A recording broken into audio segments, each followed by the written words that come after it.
Hey, what's up, lightboltjoe here. Today we are going to discuss R.L. Stine's Goosebumps, The Werewolf of Fever Swamp. Came out December 93, book 14 in our original 14 Goosebumps books, 62 in total. 14 down, many more to go. The goal is to finish before Halloween. If I can push 3 a week, I can do it. If I can push 3 a week, I can do it. If I can read half a book a day, I can do it. In theory, I'll be done mid-September, but things are going to come up, I know. So if I can try to push myself half a book a day, right? In theory, I can do it. In theory. So this came out 93. Grady Turner, Thomas Tucker. What's great, and I've said this before, the like main important character information is presented within the first like 4 pages. So Tucker is the last name. Grady is the 12-year-old main character. Grady Tucker, right? He has a older sister, Emily. She's 16. Their parents are both doctors, biologists in a sense. They work with animals and tech, and they moved the family to the swamps of South Florida. The swamps of Florida. The week after Christmas vacation, I think it says it. Oh, during Christmas vacation, excuse me. So I can't really consider this a Christmas review just because it doesn't have anything to do with Christmas per se. This is mainly just like during the Christmas vacation, our parents moved us to Florida, and then this stuff happens after the move. So like they've been there a while. The dad, I should have looked up the name of these animals. They're called swamp deer, and they live in the swamps in certain South American countries. They have like giant hooves with like webbing in them, and like they've adapted, but they're deer. And the dad's theory is, what if you brought them to America and put trackers on them? You know, how would they integrate with the wildlife in America versus the wildlife in, I was going to say Antarctica, in South America? So really good in the science theorem of, okay, biologically speaking, if I do this experiment and I move my family, what's to happen? In the midst of this, there's many animal attacks, neighbors gone missing, there's a hermit in the swamps, like things, right? So Grady is assuming that there's a werewolf because one of the next door neighbors, or the girl across the street, something like that. There's only 6 houses on this block. One of the houses has another 12-year-old girl who swears that there's a werewolf, right? Another kid, few doors down, Will, doesn't really believe what she says. You know, she's crazy talking. She's been crazy talking since forever, right? So things happen, right? Animals are going missing. Grady's waking up to thumps in the middle of the night. And there's this giant dog that appears from the swamp who Grady calls Wolf and demands that he keeps him as a pet. But Wolf is an outside dog. He's not a house dog. So he's breaking stuff and then trying to break through a window and gets agitated when the full moon's out. So we're assuming that Wolf is the werewolf. So the story progresses. The kids get lost in the swamp. They're chasing after, this hermit. They're chasing after Wolf. Wolf is accused of killing one of the deer. So now there's only 5 deer instead of 6 deer in the pen in their backyard, next to the glades, next to the swamp. And so what happens next, right? So then Will finally is revealed to be the werewolf. I was going to say vampire. Bites Grady on the shoulder, passes the werewolfism, the lichenism to Grady, who keeps it a secret, of course. But Wolf then destroys Will behind the scenes. We don't see Will ever again. But then it's a matter of Grady's telling his parents all this, and of course they're not going to believe him because he's 12, and they're scientists. They can't believe in the supernatural. It was a whole little monologue the dad did.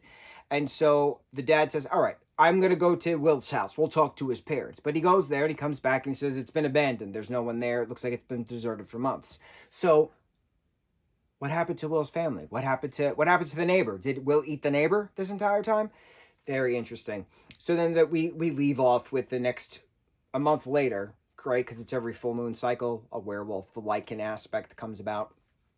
Grady is turning into the werewolf, and he is obviously best friends with Wolf, and so who is as a dog who's not a werewolf, and so they then trot merrily through the swamp. What's really cool about this is that it's different. We talked about Pianos Could Be Murder, the last book, book 13, that was very different, and then this book is very different as well because it's not just in the suburbs. It's not suburban America, you know, monster next door, the ghost next door, right? None of this next door stuff. This is like different in regards to we haven't had a Goosebumps story in a swamp setting yet. We've had them at camp. We've had them in haunted houses. We've had them here. We've had them there. We've had them at school. We've never had it in a swamp. So this was an interesting take because it's different. What's really fun about reading these books is a lot of my books are secondhand, and I'm not the original owner. So this is an original book from 93 when this came out. And it even says on the front, spooky 1994 cover inside. But the girl who owned this from back in the day, her name's throughout this, like on the side, like you could tell like her mom wrote her name in it, and like they crossed out what books they still needed and what they had, and like it's interesting holding someone's childhood in my hands. And like here, I'm going to cover their name for safety purposes. They did math in the back because $2.95 is the price of the books back then. God only knows how much I paid for the whole set in total, to complete the whole set in total from collecting from over the long period of time. But it's funny because it's elementary school. That's what this was aimed for, right? It's middle school kids, but it's a young adult quote unquote book. So, like, in elementary school, you went to your Scholastic Book Fair, you bought your Goosebumps books, you bought your Goosebumps pencils, you bought your Goosebumps pencil case stuff, right? So, you turn to the middle of the book where some of the Goosebumps books, they came with bookmarks, they came with calendars, they came with door hangers. I have the doorstop, the door hanger on mine from one of the books. One of the original books from back in the day. Where's the middle? I just saw it. I wanted to show something. It was interesting. Okay.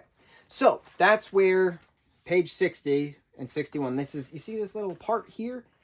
The girl ripped it out and used it as the 1994 calendar. And this book's been beaten. It was ripped. She taped it. This part's coming off. Like this has been used. This has been loved. And that's what's cool about reading somebody else's book is that I feel honored to now hold it. That it's now a momentum. It's now a keepsake. That I'm going to take care of this.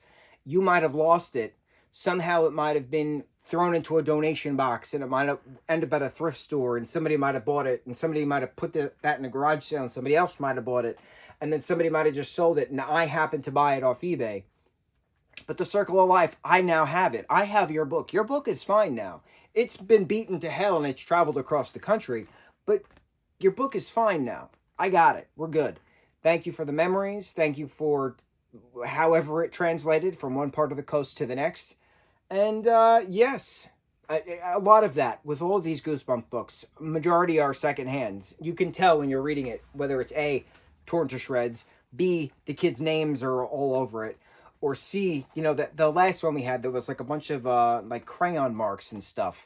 And you could tell like when you're throwing something in your book bag and all your pencils and crayons and markers and stuff are loose or they fell out of the thing, like things rub against each other. So it showed that.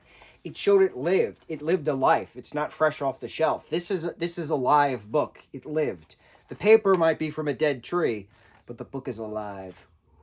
It's quite poetic. I enjoy that. So anyway, Werewolf of Fever Swamp. I also enjoyed the plot point of this, that the swamp gives you a fever and you start to hallucinate. So a lot of the time they were trying to figure out if Grady was actually, seeing werewolves or if he was just hallucinating because he had a fever from the swamp. So that was another cute little tie-in.